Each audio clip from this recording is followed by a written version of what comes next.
if the general fund would have to take care of that in order for them to be able to run the project. Mm-hmm. Good question. Betty? And that's another question for Moriarty or us, then that building, Maintain. the maintaining of the building after it's done, where's that money gonna It's come gonna from? maintain it. Mm-hmm. Well, I Any- think any the questions? deadline today just requires, the deadline is right around the corner, so we can just, as Commissioner Thaphia recommended, keep the first paragraph and just talk about our support of the general idea, and then we can work out the details certainly when we have the joint meeting with the board. I believe so. All right, so that was number 10. I would have a request for executive session to discuss personnel matters, but other than that, do we have any questions for Joy on the manager's report? Madam Chair, we did not put, because the commission decided they wanted all entity updates on the second commission meeting of the month, but I do have several department heads here, so I think we should ask if they're here to give an update. Sure. If they didn't get that message, or I'm not sure. Okay, is there, Betty, would you like to give an update today?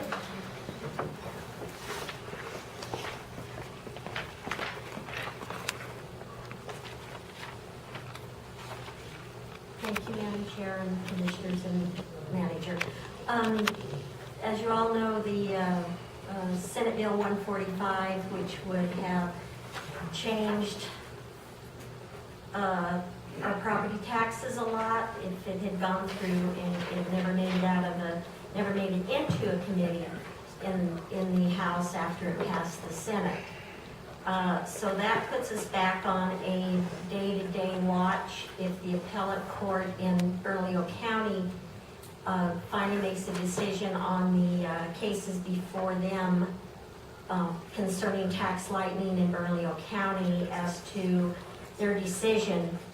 And Dennis, you might, I guess that those decisions could just be to those particular two cases that are in the appeals court, and they wouldn't affect anything else, or they could be something that they would say that would affect the whole state. That's correct.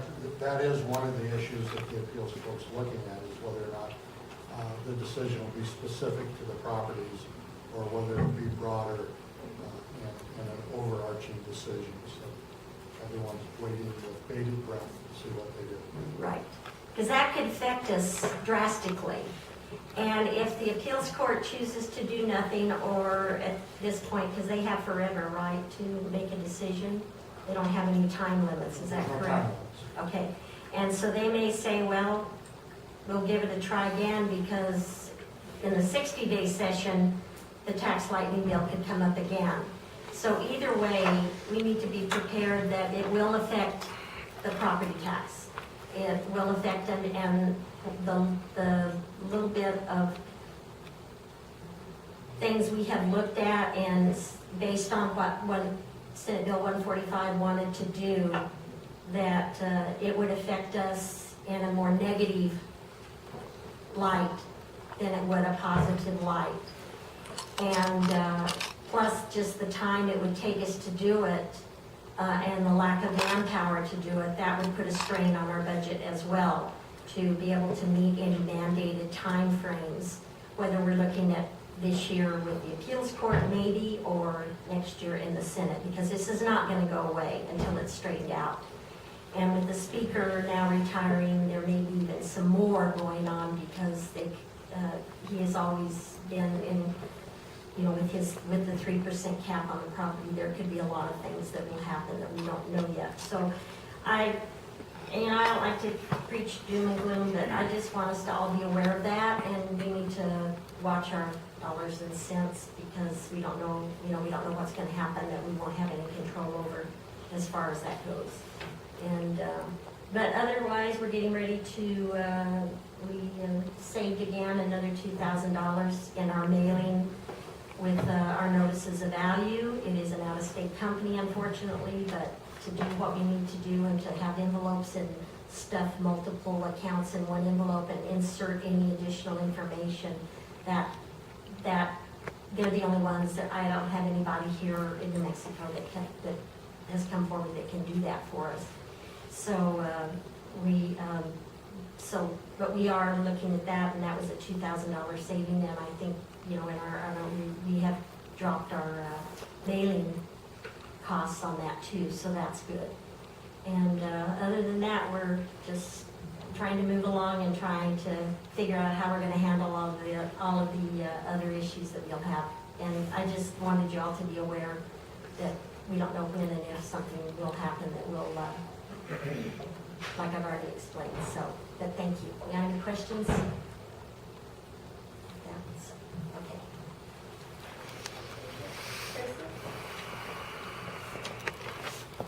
It's not much of an update, but I don't know if you saw last week's Mountain View Telegraph. There was an article on our very own Mr. Awesome, Michael Barker, our team court coordinator. I told him we're probably going to have to request a bigger office for his ego soon, but he has been doing prevention, bully prevention in some of the Moriarty schools. And I also received a telephone call yesterday from school board member Elizabeth Howells, commending the county on having him on staff. They very much appreciate what he is doing, and I've been trying to reach him today to see about having him do the bully prevention at Moriarty Elementary School as well next week. That's all I have, other than the fact that the van should be fixed tomorrow. Great, thank you. Anyone else?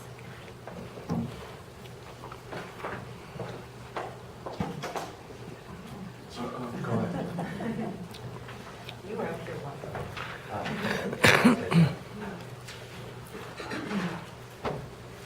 Commissioners, I just wanted to bring you up to date with dollar signs of how much money is going through into the county and stuff.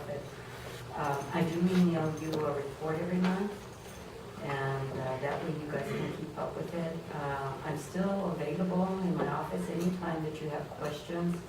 A lot of departments still have a little bit of issues of how to read it, and that's fine. I don't mind going over and over with you. If you have any questions on it, I have an open door. You guys can call me.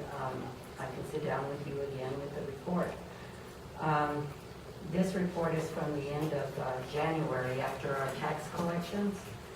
And because I don't have February's yet, I have to wait till the end of the month in order to give you that report. But I think we've done a wonderful job. Last year, at that time, we were about 54% collected in property taxes, and that was for the first half. This time, we're almost 57.99. We do the report for 10 years because we collect delinquent taxes. And for the full 10 years up to 2002, we're 93% collected. So Torrance County has done very well in tax collections, even with the economy and everything. Like I told you last year at this time, our taxpayers in Torrance County do not like to let their properties go delinquent. There will be some that do, and we do have to mail out notices, which that's another cost to the treasurer's office because we do mail out tax bills. But then after the second half, we have to mail out delinquent notices, and it's an expense, but so far it's worked out really well because our percentages shows it that people do respond. I do have a person that does mobile homes all the time, and she has brought in a lot of tax dollars in with delinquent mobile homes, and we work with the county on even payment plans, but only on the mobile homes, because there's so much, the economy has hurt a lot of people. When I ran this report in the general fund, we had $920,000 in there, but that did not count what was outstanding. And as I ran it yesterday, it was $700,000 because we've had to pay bills, payroll, and all this. The collection for second half is not coming in yet. I kind of predict that they'll start coming in by next month. So we do have to watch our spending because we got a couple of payrolls coming up. We got, the insurance is what really kills us and, for, the big insurance payments that the county has to do. And there again, when you take on vehicles and everything, you have to remember the liabilities and how high expensive the insurance are that come through the general fund. And it does hurt our county employees because we've been there, I've been there since the last term, and as far as I know, our employees have never had a raise. And they've had to do without. So when you guys make decisions on a lot of things, I hope you remember the county employees that have worked really hard and done without, for our next budget. Okay? I did have, for instance, this will even show you, during tax time when we were collecting, I had $3,300,000 in the investment. But already in January, I had to draw out at one time $400,000, and then another time in January, $800,000. And this is to pay for bills and everything, and that brings it all down. And so, the general fund really suffers. And there again, like I said, when the second half comes in, as February, I think I will probably only be able to put in the general fund maybe 50,000 because the other 50 belongs to the schools and the city. And I did do all the budget transfers, and that was over $1 million. That was required through the county, approved through the DFA, and everything that was from the general fund, everything that got out of the general fund. So that brought it down. The one good thing is for the second half, we don't have to do those transfers. So whatever comes in will go into the general fund, and that'll help us for our budget. That's all I have to report. Do you have any questions for me? Sounds good to me. Okay. And like I said, my office is open. If you ever have any questions on why this is in the minus or why whatever, I'll be happy to answer. Yes. Jason?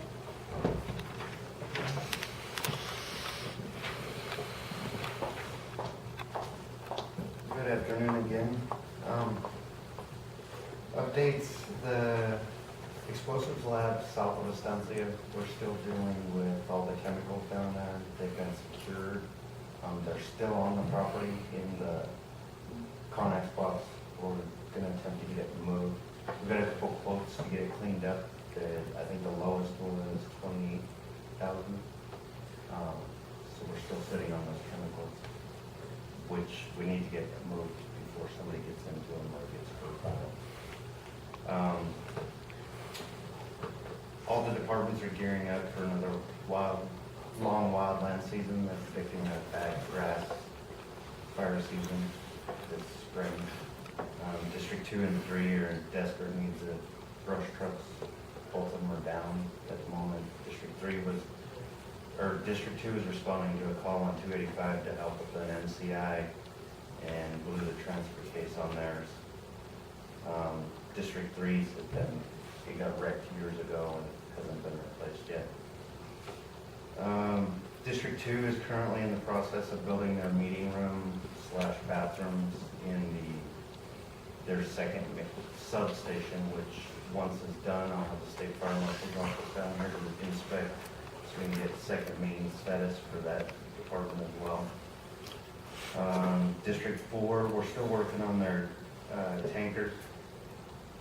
I found a tanker that I wanted to talk to the state fire marshal's office. They kind of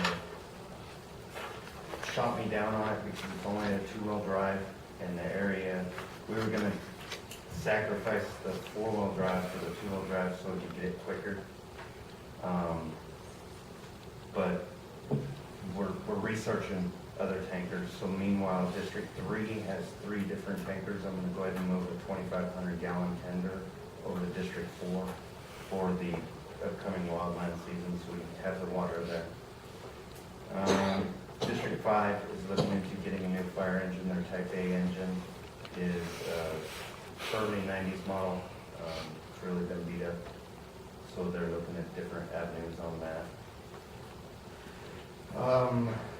In EMS, District 3 and 5 are at the ALS level now. State Department of Health and EMS Bureau will be down on the 9th to do PRC inspections on both the trucks. District 4 is ILS now, as of Wednesday. They have all their equipment, including the AED. And currently we have 18 people in the EMT class. Hopefully we'll have 18 new EMTs. Okay. Thank you, Jason. Any questions for Jason? Okay, thank you. Who's next? Road Department or Cindy or? There, I'll go, I guess. This is the afternoon already, almost, ain't it? How are you guys? The update is we finished, all of our state projects are done. Everything's getting submitted, all that should get paid for, and none of that, everything went good. We're submitting for our new projects for next year. You'll be seeing those probably next commission meeting, so they should be in, so you guys can look them over. Some of mine that I'm submitting will be a pit that's kind of far, but I had to submit it for that, and I actually found a pit that might be closer that I'm trying to deal with. I guess if I can get that, sell me material, well, then when the project does start, I'll get it from there. It's like, not near the pit. And we are actually right now working on Luna Road, 222 hauling gravel to that one.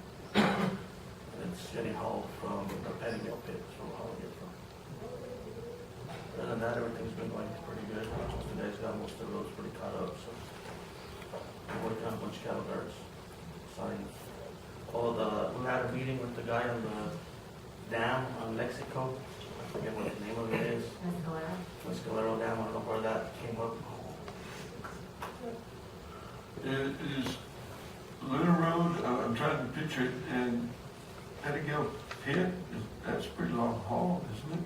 Yeah, it's probably 20 some miles, a little better than 20 miles. Yeah, that's the closest pit we have right as of now. We're working on another pit that's gonna be closer for that area. Yeah. We gotta go take a look at the pit, me and Leonard, and see how much big rock is we have to be removing or not, or if it's worth it or not on equipment wise, so.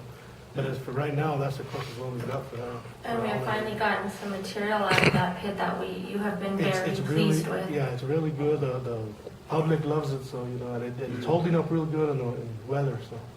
I have a question about that too, because I've gotten several calls on that road in the last couple of days, and that's something I wanted to talk to you later about. Two of the calls I've gotten are from gentlemen in this area, or one of them actually 3 miles from there, who said they have pits available with usable material. And they're questioning why we chose material from the 20-mile away pit.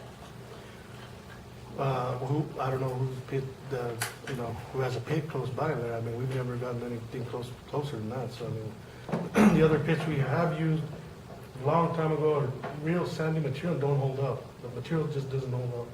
This one's actually being crushed for the same price as non-crushed material, so we're getting a really good deal on this material. Okay. And the other questions that, again, I've gotten calls on it is they're just questioning why we prioritize to do a 2.5 mile long road for 2 families that live out there. Well, it was just requested for a couple of years already. They requested to be doing that road, and I just we haven't had the funding to do it, and we finally have the funding and time to do it, so we decided to go ahead and do it now. Well, I told them that they were invited to come to a commission meeting if they wanted to ask those questions, because they're questions I can't answer, so. Thank you. Okay, anything else? That's about it. Well, back to the dams in the The dam off Mexico we were given a pour, rated it pour. We didn't even know, 5 years ago before Joe was here, I got some paperwork to Bob on it, and we never went forward with it, because Bob said, don't worry about it until we get in. Came back up, it is a dam, I never knew it was, I thought it was just an old water tank that was put in there, it's right behind the transfer station, up of Mexico. And I have to get with some property owners out of there, because the actual spillway goes through their property, where it's supposed to drain through.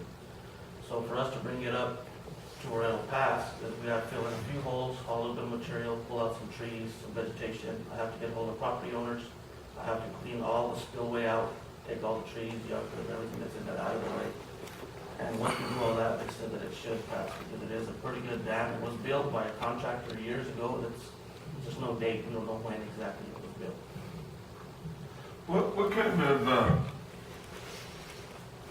what kind of maps, whoever came down and told you it wasn't good, what kind of maps are they looking at? I mean, with the residences that have been built there in the last 10, 15 years, I question whether the dam would even be necessary. Well, see, there's another way about going about it, is we'd have to get a hold of, if the property owners will let us, if we lower the spillway to the height of the inside of the dam and turn it into where the water will just drain through and never hold any water, they can, I don't know how to say it, they would take it off the maps where it would not be a dam no more. But we actually have 2 homes that are built down from there, that were built now, they're pretty new homes that are built right in the path where the water would run. So I don't know if it was built in the floodplain, if there was a flood plan at the time when they built the houses, so we have to look into that too. So there's 2 ways we can go about it, fix it, or find out about them homes and then just clean it up and then take it off the map, or it wouldn't need it down. Could we call the Army Corps of Engineers and ask them to come out and evaluate it? Mhm. Do whatever you want us to do that. You know, I mean, I would hate, if they're looking at a map that may be 20, 25 years old, I would hate to expend all of the expense, you know, to look at this or to fix it, and it really not be necessary. Yeah, that's what they told us also. We can look at all the houses that are above it, Yes, because a lot of that water has already been diverted away from that area, so it really doesn't flood. We've never seen it run in there. The other arroyos up higher from that have run, but never run into that. They're all diverted different. So if we can prove that through the Corps of Engineers, they will eliminate it. We could actually knock the whole dam down if we wanted. oh, down. Someday. I think it would be beneficial, you know, to you guys, to keep you from having to do so much work. I wouldn't endorse taking it out, but, you know, it could be left as is and take care of any type of water that may take care of the houses that are downstream You know, from the it. second house is way at the bottom towards McNabb, but really don't see it bothering that because it gets wide there. I mean, it's a wide draw that the water shouldn't do that, but there's one that's kind of close, that's right at the edge of it, so I don't know. And like I said, we've never seen it, we've had the big rains back in '86 and stuff, and I never saw it hold any water. So I didn't even know, like I said, I didn't know it was down, it was just like a water tank. So. But it's a big dam, Yeah. it'll take a lot of work to tear it out.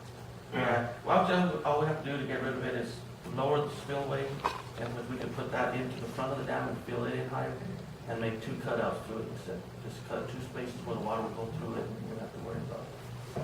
I still would not, you know, endorse that. I would endorse just leaving it as is. You know, if the Army Corps of Engineers takes a look at it and decides that the floodplain is no longer there, then I would endorse just leaving it as is, let the vegetation grow, and let it become a natural water diversion. Right, so we'll do that. We'll ask. Appreciate it. That's about it. Thank you, Ryan. Steps?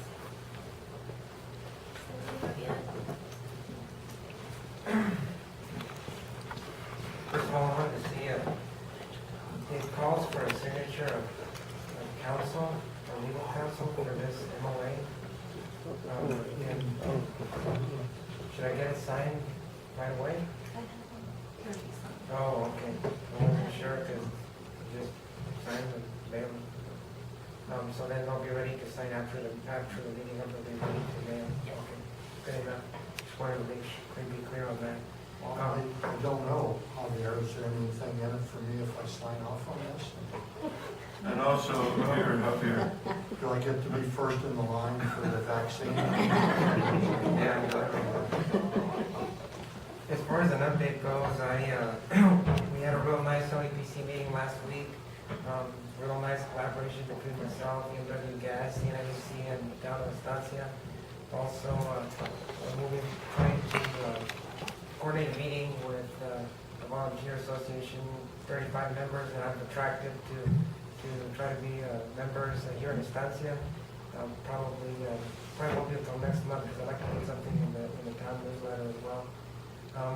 Also, working on with the Forest Service, be meeting with them tomorrow we're planning on doing some kind of a spring maneuvers up on the mountain, just to be ready for the wildland threat that Jason was talking about, be a functional exercise. We have the funding to do it. It should be a real nice thing in order for us to kind of smoothen our communications and just everything that's involved in fighting the fire. So those are the main things that I'm kind of working on. Also installing radios at the ELC, things like that. And that's about it. Thank you, Javier.